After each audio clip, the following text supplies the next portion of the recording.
Monoine est présentement au cocktail de la Chambre de commerce gay du Québec, plus précisément au restaurant Coco. On va aller interviewer quelques membres de la Chambre de commerce, voir qu'est-ce que c'est la Chambre de commerce, pourquoi s'y inscrire et qu'est-ce qui se passe ce soir dans ce merveilleux cocktail. Je suis présentement en compagnie de Marc-Antoine Saunier, membre du conseil exécutif de la Chambre de commerce. Marc-Antoine, bonsoir. Bonsoir. Marc-Antoine, parle-nous un peu de ton implication à la Chambre et ta présence ici ce soir. Ça fait 3 ans, en fait, que je suis impliqué avec la Chambre de commerce gay du Québec. C'est une très belle chambre. C'est la 7e plus grande chambre au Québec. Et on a au-dessus de 450 membres. Les événements de réseautage comme ce soir, les 6 à 8, sont très courus. Et c'est vraiment une expérience grandissante. Moi, j'ai beaucoup appris à travers les 3 dernières années. La Chambre de commerce accueille plusieurs gens d'affaires. Et on a avec nous Steve Yance, qui est de la TD, très impliqué comme membre de la Chambre de commerce. Bonsoir Steve, parle-nous un peu de TD d'application.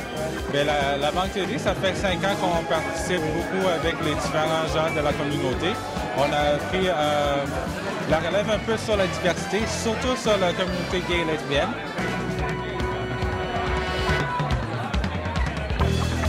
Il y a longtemps que vous êtes dans la communauté. Quelle serait l'importance pour une compagnie s'impliquer auprès de la communauté comme vous faites? Bien, premièrement, je vais dire que pour s'impliquer, c'est non seulement pour moi en tant qu'employé, mais aussi pour tous les autres employés pour voir que la banque est vraiment ouverte avec la communauté. C'est pas juste une question de donner l'argent, mais c'est une question de partnership, au partenariat et de travailler avec les gens. Vous amusez bien dans la soirée ce soir? Ah oui, bien sûr, comme toujours. Et Marc-Antoine, donc l'événement de ce soir, c'est un événement comme ce qui est très couru. Ça a lieu plusieurs fois par année? Oui, tout à fait. En fait, c'est notre événement de réseautage phare. Donc, c'est un événement qui est à chaque dernier mercredi du mois.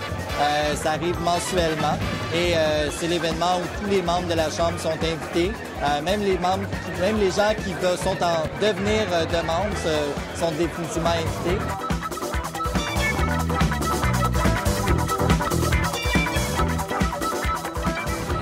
Monsieur Michel Roy, propriétaire et fondateur de l'Ambroisie, vous avez osé inclure l'érable à des marques très populaires dont un champagne, un porto.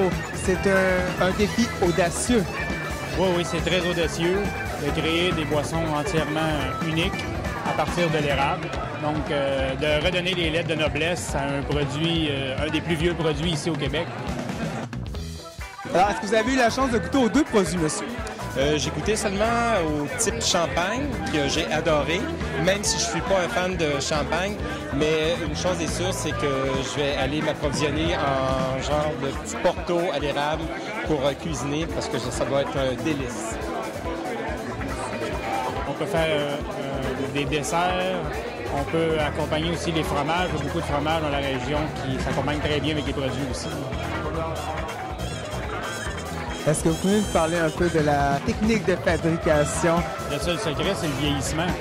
Donc, il faut fabriquer les produits et les laisser vieillir. La majorité des produits, c'est de 3 à 6 ans. Monsieur Roy, merci de faire découvrir le produit de l'érable sous une autre forme. Donc, je vous souhaite bonne chance avec l'Ambroisie. Merci beaucoup.